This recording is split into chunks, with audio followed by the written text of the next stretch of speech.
What's going on, everybody? Welcome back to Slice of TV, where we are going through every episode of HBO's The Last of Us. I am your host, Brett Parker. Joining me again for the second time in 1 week is the amazing Second time in a Brad. couple days. Yeah, I know, right? Is Brad from the Cinema Guys. Welcome back. I know I'm moving from schlocky horror to TV shows now. Yes, I'm jumping all over. it's great. I'm so excited to have you back to talk about, to be honest, my favorite TV show probably of the last 10 years. So let's get into it. So in the beginning, we'll go spoiler free, as we always do, and then we'll give you guys a spoiler warning, and then we're gonna go full spoilers. So strap in, because it's gonna get fun.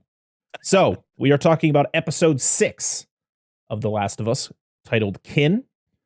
This one was directed by, I am going to completely butcher this name, Yasmila Zabanik.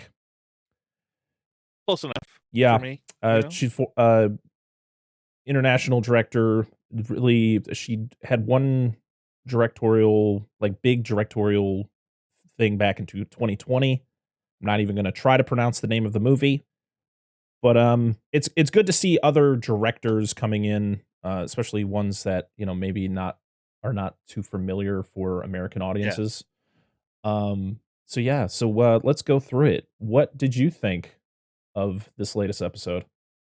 So I haven't played the game. I've never played the game. Ooh. I don't have a PlayStation, so I don't have any background to this. Okay. So I'm coming in episode 1, fresh eyes, as I've gone through, and I've enjoyed it. I've loved every episode, and honestly, for me, this was the weakest of the episodes we've gotten so far.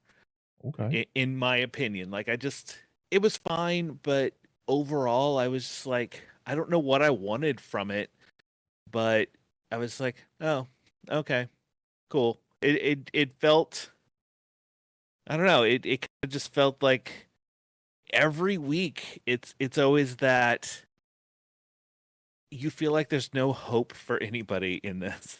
I'm sure that's how the game is and everything else, but I'm just like, oh, every week you're just like, oh, here we go. Yeah. This is downer again. Yeah. I was like, no, the hope is just dwindling every week. Yeah. But I mean, I love the beginning of the episode. I love, the Graham Greene, and I wanted kind of more of their characters in that house. And then after that, I mean, we'll get into it in spoilers, but after that I was like, it didn't hook me like all the other episodes had. Okay. It's always exciting, because I think I've only had one guest on who's actually played the game, other than as I state every week, I've played the game many times, as long as I have with the second one. So this is definitely a really strong one for me, because they hit a lot of points that happen in the game, and there are scenes that are literally just completely word for word ripped from the game, but done in a different way, because you don't want it to be like, the thing about Pedro Pascal and Bella Ramsey when they took on these characters is they stated they didn't want to replicate what Troy Baker and I'm blanking on the actress who does Ellie's voice, but they didn't want to replicate what they did in the game. They wanted to take those lines, because they were planning on just ripping straight dialogue from the game, but just make it your own. And that's what I appreciated about it. I think a lot of people probably judged it based on that's not exactly how that went down. It's like, well, that's the game. Go play the game then, if you want that exact experience. These are two completely different actors taking on these roles that are doing something, that's already been written in a different direction. And I appreciate that. That's always a problem with video game fans is, you change it too much. And well, it's not like the game. If you make it like the game, well, I wanted something different. Yeah, exactly. So you can never find that happy medium for everybody. Absolutely not. Oh, Ashley Johnson is the voice of Ellie in the game. I just wanted to say that before people yell at me. Which I've heard that her and Troy Baker do make appearances in the show at some point, so that'll be cool. I don't know exactly what episodes, but I can't wait to see that. Okay. But yeah, I really like this. I like seeing Tommy again. We only got to see him in the first episode, and to see him in a completely different environment, and what, living in this settlement and all that, and being able to survive in this just awful world that Like, everyone else is living in, and yeah. getting to see the contrast between Tommy and Joel and how they're completely on different sides of the fence, where they used to be like a united front, Mhm. back when this all started. And it's mostly just getting to see Joel finally show emotion, like show full on emotion, which we've seen glimpses of throughout the season. He's just mostly been trying to be a strong person in front of Ellie, trying to be strong in front of Tess or anyone that he encounters. He's just that Yeah. he wants to be that strong man, but Tommy can Well, bring out that soft part of him to he open him has up. the reputation of like he's the guy, and he's the rough and tough guy that can Yeah. he's the guy you call when you need something done. Yeah. And to your point, yeah, it takes a while for things to happen, and it is a very slow episode, but I think for me, just knowing what goes on and getting to see the things I Okay. got to see in the game in live action and get to relive that and get those same emotions that I experienced playing the game, I loved it. And I mean, to be honest, I've loved every episode of the show. I mean, Yeah. are there weaker ones than the others? This one felt like it was so long though. I don't know It about did. you. I It did. didn't look at the runtime of this one, but this I think it was 58 minutes. So it wow, was around this the same length as a lot of the other ones, but this felt it like an felt hour long. and a half. I thought this went Yeah. on for a long time, and not in a bad way, but I was like, okay, I feel like they leave this like they get to a certain point and you're like, okay, that'll be the end of the episode, right? Oh no, we're gonna get a whole other section where I'm like, oh, okay, I guess we're gonna go there. I figured that would be the next part, but Mhm. whatever, give me more of it. I'm all for it. Well, every like I haven't played the game, but every episode I felt like, okay, this is the place that we're gonna be here for a couple episodes. Mhm. Like, the town. I was like, okay, this is gonna turn into a Walking Dead with a governor type of thing. Yeah. And then nope, we're gonna move on. And then now this, we're like, okay, we're gonna be in this little commune for a while. I'm like, nope, it's this episode. Now we're moving on. I'm Yep. like, oh, okay. I do appreciate that it doesn't. You know what? We're not gonna hang out here for a while. This isn't gonna be a whole season just here. Right. We're moving. Here we go. We're just gonna keep going. Yeah. Every episode's kind of its own little contained thing. We're not overstaying our welcome Yes. in any one location. But yeah, Yes. I mean, I thoroughly enjoyed it. Always and seeing what we're gonna get next week, it gets me very excited. But we won't talk about that till the very end. The little glimpse of what next week's gonna give us. So now we're gonna go over to the spoiler section here. So if you haven't seen episode 6 of The Last of Us, please go watch it before you listen to the rest of this review. But I mean, to be honest, if you're listening to us right now, you should have already watched it. So we're going into it. So spoilers. Here we go. All Here right, we go. Brad, break it down. What were your likes? And this time when I say what are your likes and your dislikes, I'm gonna let you actually say your likes and dislikes before we just go off in a random tangent. I mean, I could randomly go on a tangent. You never know what's gonna happen. All right, go ahead. Like I said before, I loved this first encounter with Graham Greene and his wife, and I wanted more of that interaction. Mm, At first, I was like, "Oh, here we go, two more people. We're gonna have this little story with two people and move on." But I mean, we were only there for a few minutes and we moved on. But I love that interaction where he comes in and asks, like, "You made him soup?" And she's like, "Yeah." Like I just loved how they played off each other, and I wanted more of that. I felt like they teased me just a little bit, yeah. and then we moved on. And getting to finally get to his brother, I was like, okay, well, episode 6, we got his brother, and that's where in my mind I was like, okay, now it's gonna really open up. It's gonna be a multi-episode arc with this, Hmm. and it didn't. I think part of it I didn't like Tommy's wife and Okay. their little thing. Like I just kind of I don't know. It didn't feel like a natural relationship to me. I don't know how it is in the game, if it's that same way. Um, but it didn't feel like a natural relationship. And then how he was just like, okay, at first it was I have a child coming, so I can't go. I gotta stay. Yep. And then it's all of a sudden like, all right, I'll get her at dawn and we're leaving. Like that just kind of seemed very quick how he went from I'm gonna be a good dad to all right, fine, I'll go.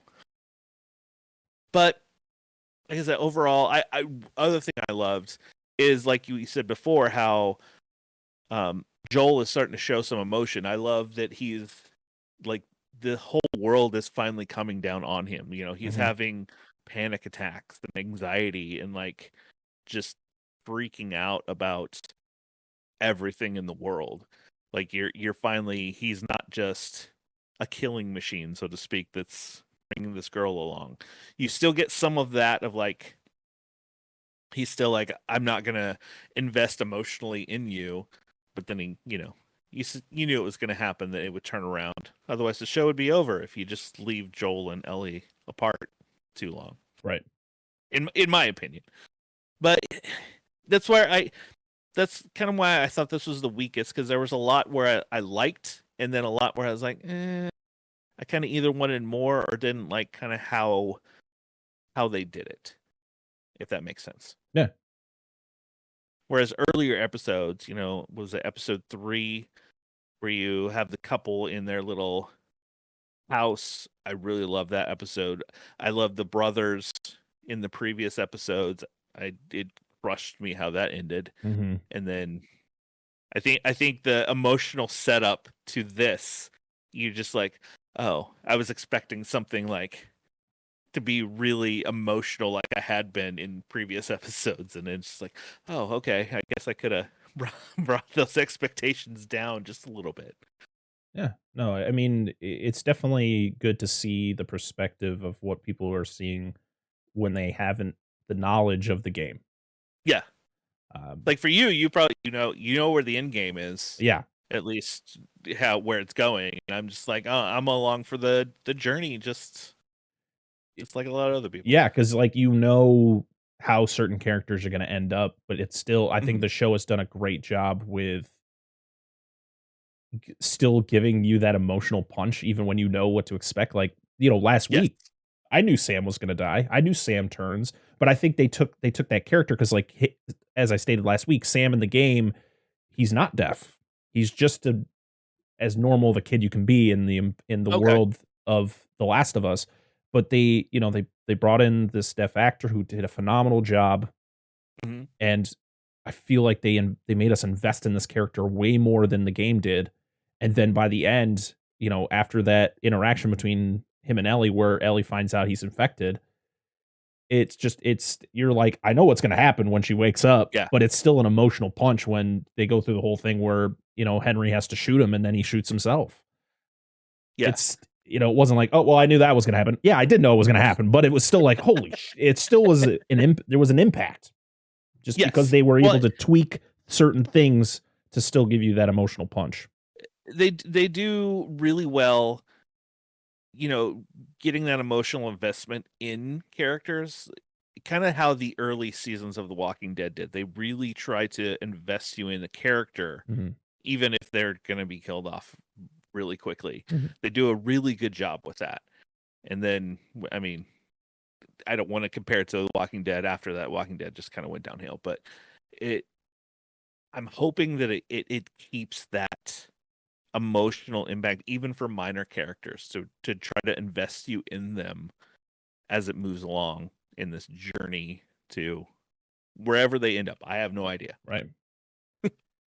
Yeah, I mean, as long as they keep the track that they've always stated they were gonna Yeah. do is just following the game, adding things that may have not been in the game just to kind of make Hmm. things make sense in the Yeah. the world, I think it's going to continue to succeed. It's people are loving it, and, if as long as you keep Neil Druckmann on board, who is the creator of the game, who is also co-creator of the show, you're in good hands. Just don't let it go off the rails like The Walking Dead did. Yes. As somebody who's never seen The Walking Dead, I know I follow many people who are fans of the show who have stated where that show went. It was so Yeah. strong in the And beginning, and then it just kind of went in such a weird direction. It did. And with that one, I read the comics, so going in, I Mm, kind of knew the story. But then the Strays, I mean, you have to take creative license for TV. Like, there's going mhm, to be certain things that hit differently in a video game because you have to make choices and move your characters along. yep, Whereas in TV, you're going to have to bring in another character. You're going to have to explain some things for it to move along. So, which I get.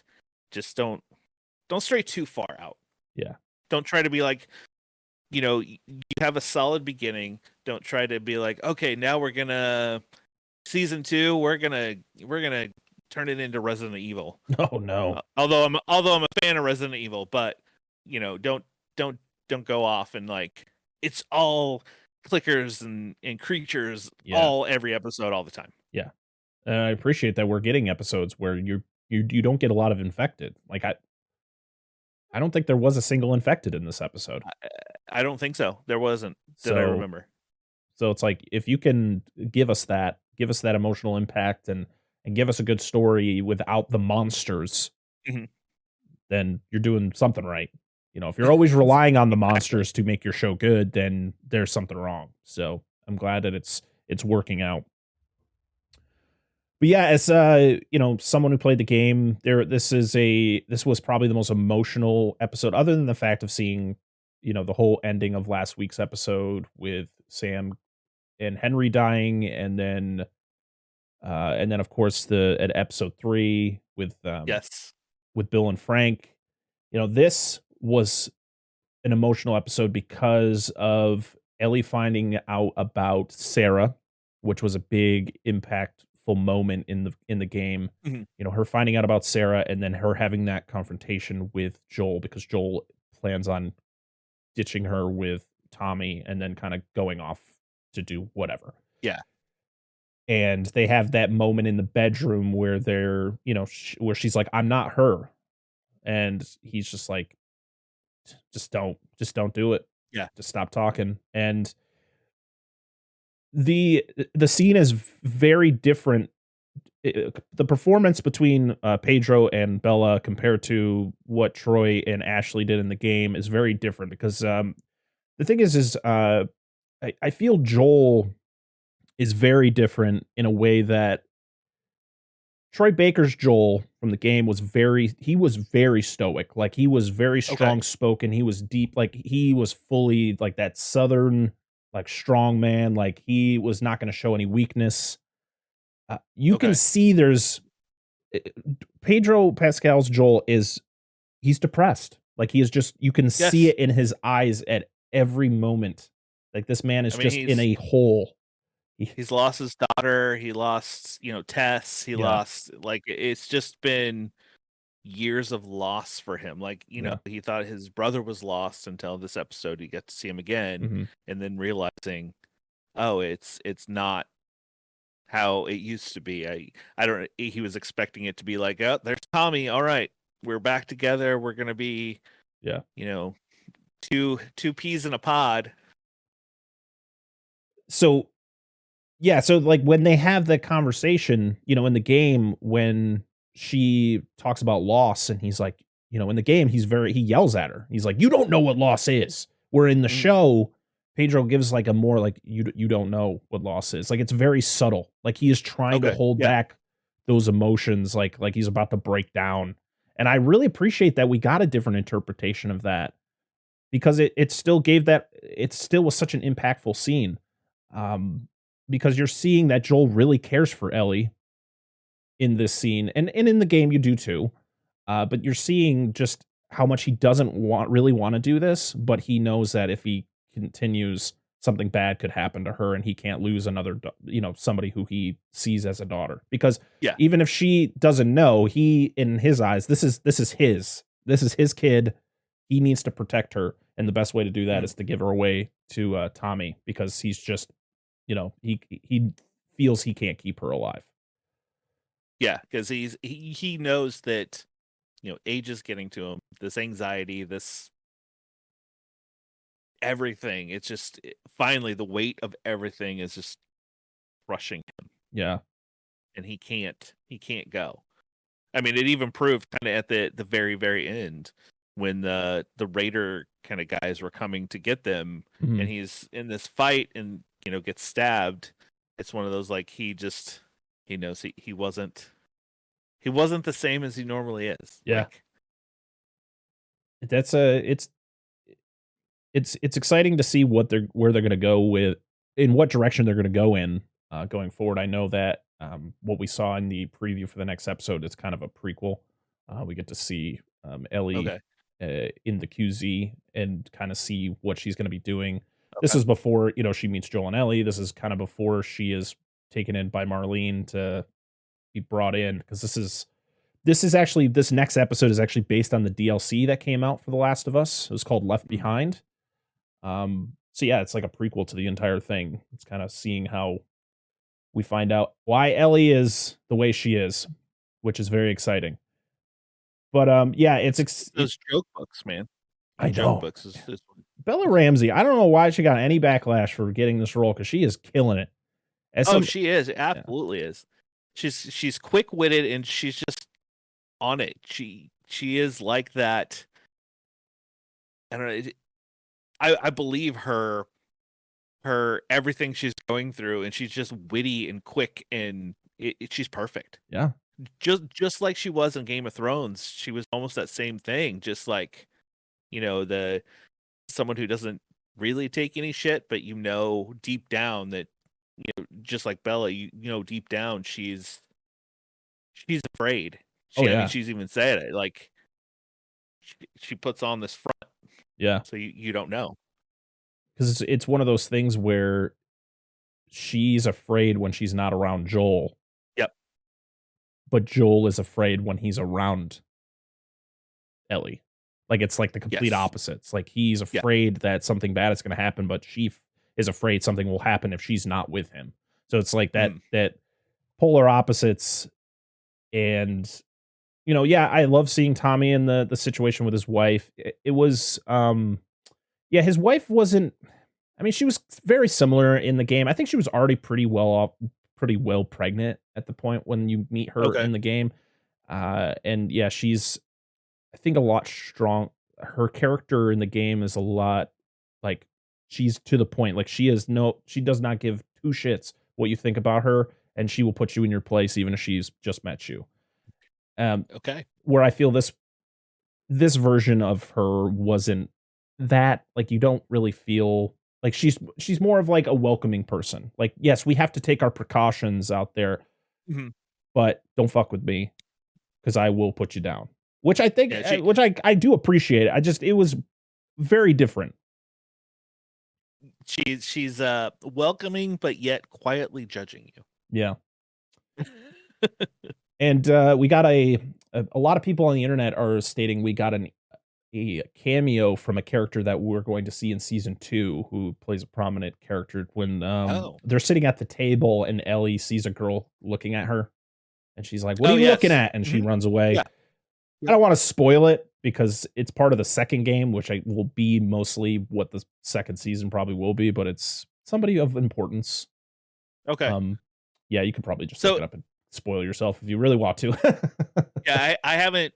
I've stayed away from looking anything up for this show or the game or anything, so I could just kind of go along. So I don't know, is the first season the first game, the second season the second game, and then they're done, or are they gonna try to milk it for So as long as they can? Or what I remember seeing from Craig Mazin and Neil Druckmann was that they were just going to follow the games, and then that was it. They didn't want to milk it too. They didn't want to go off the rails like Game of Thrones did. Of course, the last couple Mhm. seasons they didn't have the book material to go by, so they Yeah. had to go with their own thing. And of course, season 8 for Game of Thrones isn't the most well liked season. And same with, The Walking Dead, like you said, like they stopped going off of the comics and it started Yep. to go downhill. And I Do their really own don't want to see thing, and that.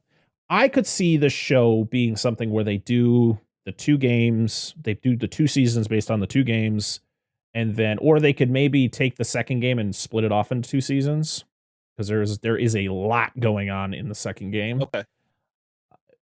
So that's where I could see that going. Also, I could see a lot of spin-offs where you see other people, like you're going on adventures with other people in this world, maybe of similar importance that we don't get from the games. Mhm. Um, or just yeah, just do a few seasons and just leave it alone. Just let it be. Yeah, don't run it into the ground. Just let it ride its way Yeah, on a high, and then go okay yeah, off right off in the sunset. exactly. But yeah, overall, getting to see Joel and Tommy reunite, I like that. Getting to see Joel Mhm. open up his emotions, when he's in that, he's like fixing his boots and he opens up about everything, telling Tommy about Ellie being immune and how he just has failed at everything and he needs to give up Ellie. And he's crying like this is the first time we see like full on emotion from Joel, and I really like that because it's not something we've seen in the show No, yet. no, it isn't. And it's honestly, I said it wasn't my favorite, but as we sit here and kind of break it down more and more, I'm like, you know what? I think maybe I did enjoy this episode more than I originally thought. It was cool to see some of the set pieces from the games that you actually explore a lot more in the game. Okay. Um, the hydro station where that's where they get caught. There's like the waterfall behind them. Oh, yep. Hmm. And you actually explore. That's where you actually run into Tommy in the game. You actually explore that, and then I think there was raiders that come in, and then he like helps you kill them, and then that's when you get Okay. sent to Jackson. And then seeing the college, you get to explore a lot more of the college, and there's a lot more going on. Of course, you like kill a lot of raiders and stuff. That's kind of the premise of that. I think you might run into some infected, but it's good to see certain parts of the game in the show. I Mhm. mean, it's cool they're not over exploring it to kind of just draw it out, be like, remember all this stuff? It's like it's just cool to see certain things. The monkey thing was cool because that happens in the game as well. Okay. So yeah, Yeah, it's always cool to see that. they probably could have easily, stretched a lot of it out to be like I said, multi-episode arcs to give it like, all right, first two seasons are going to be the first game, so we're going to Yeah, stretch this as long as we can. But I do appreciate that they're quickly just okay. Here we go. Here's some couple characters. Nope, you're just following these two people on their journey to wherever. We're yep, not going to sit on these other people too much, and I do appreciate that. yeah. I mean, they're doing a great job, and I'm every time this is definitely a show where this is how I used to feel about Marvel movies, where like Hmm. a Marvel movie would come out and then you see a trailer and you're just overly excited to go see it. Yeah. Or nah, I'm just not like that anymore. Well, they got to a point. I mean, we're at our 31 movies now. So, I Yeah. mean, you're 31 movies in, it's going to be a little harder. I still get fairly excited just because I love a good popcorn movie. Oh yeah. And it, it, it got to a point where Marvel was just like, it's just a cookie cutter stamp. Like, boom, here's another one. Boom, here's another one. Yeah, which is it's unfortunate. Um that's the direction it's going. But yeah, I don't want to go on too much of a side tangent about Marvel. Um I could go a few hours on that. But yeah, We overall, probably all could. I mean this is another top-notch episode, great writing, great performances. It, The set pieces are fantastic. The cinematography is fantastic. It's just everything I've asked for. When it comes to something that is based on a video game, I wish Resident Evil would figure their shit out. Resident Evil, you wanna make a speaking of successful popcorn movies, oh, let's not talk about those garbage ass movies. and Oh, no. if you listen to my show, you'll know that I'm a big fan of them, and my co-hosts make fun of me all the time. Well, if you wanna know how I feel about the Resident Evil movies, go back all the way to 2021 when I went through every one of them. Woo, boy. I would probably say more the TV show was the one where I'm like, guys, you had so much lore there, and you went with that. I don't know if you saw the Resident Evil show on Netflix. I did. I was bummed that I didn't get a second season to kind of like see if they could expand it out a little more. But Yeah. Well, I don't wanna keep, digging out your Resident Evil love, so but no, Last of Us, I've really enjoyed it so far. I think it's a good show, and obviously HBO has another hit on their hands. Yeah. They put out some solid shows. That's the thing is the thing I love about HBO is that they give great creators kind of that creative freedom to Mhm. do what they want. I know that people don't like the last season of Game of Thrones, but it's like they did what they I, I mean, I don't know exactly what went down for that season, but I know that they had to pretty much create their own thing to end Yeah. this huge saga. And unfortunately, it just fell flat because there was a lot to Well, kind of finish in one season. it was rushed, and I'm hoping that if they decide to go past the games of this, that they don't try to rush some story Yeah. that people are just like, Yeah. "Oh, this is what you did? Yep. Cool." But yeah, I mean, they're given. I mean, Craig Mazin had a hit before, when he did Chernobyl, which I still haven't seen, but I've heard nothing but great things about that Oh, show. So same yeah, for me. and Neil Druckmann, I mean, he's the creator of the games, and he created two fantastic games. So I have full faith in these two guys to continue to make a great show, and with the second season and taking whatever direction they tend to go with, I'm excited for it. So, and I'm excited we still got 3 episodes left of the show, which to be honest is making me kind of sad because there's only 3 episodes left of the show. But I get it. yeah, I get it. Especially when you're into something, you're like, "Oh, it's over. Now we got to wait." yeah, at But you can least go see Pedro Pascal in The I Mandalorian know. starting right. He's gonna be So, like the first actor in like a long. I mean, there's probably been other actors who've had this happen, but he's gonna have 2 shows going on at the same time because yeah. season 3 starts March 1st, I think. So Yep. that's pretty cool. I mean, you don't get to see his face, but you get to hear that sweet old Mandalorian voice. Pedro Yes, you Pascal's do. having a year. Him and Jonathan Oh, Majors are having a year right now. oh So, man. Yes. Yes, they are. and I'm excited for it. And Brad, it has been an absolute pleasure to have you on. What do you got Thank going you. on over there, and where can people find you? They can find anything Cinema Guys related. Go to wearethecinemagays.com or just look us up on any podcatcher. And then we have links on our website to all of our social media and YouTube and TikTok and all that fun stuff that I do. Tubi watches. I love watching the trash movies. Gotta love it. Yeah. I tried watching a Tubi movie last night. My internet went out, and so it just went, you can't watch anything on Tubi tonight. Sorry. Your internet was like, no, we can't do that here. I don't even remember. I was watching some movie called Shattered with oh no, what the hell is his name? He's in that new Jedi game that's coming out, the new Star Wars game. He was Okay. also in Shameless, and Okay. he played the Joker in Gotham. Yep. Yeah. But yeah, it didn't look great, but I was all in for whatever schlockiness that was going to give me, but I only got to watch about 5 minutes of it.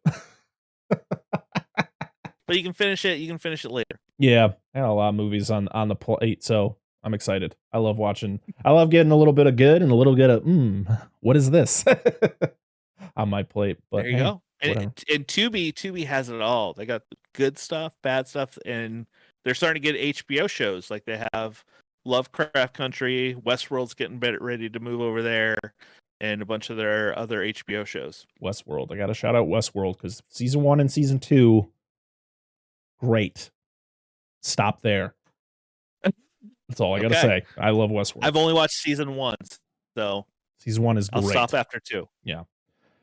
Well, you can find us at Dissect That Film on all your social medias, on all of your podcast apps, and we're on YouTube as well. And yeah, thanks so much for joining me, Brad. Appreciate you. Yeah, thank you. Until next time. Coming back. Oh, absolutely. You are more than welcome. We're gonna get you on a full length episode of the podcast, and yeah. So think of a movie. That's all I gotta say. Think of a movie because the guests get to choose. Okay. All right. Until next time, everybody. I am Brett Parker. That is Brad from the Cinema Guys, and this has been another episode of Slice of TV. We'll see y'all again next time. Bye. Yeah.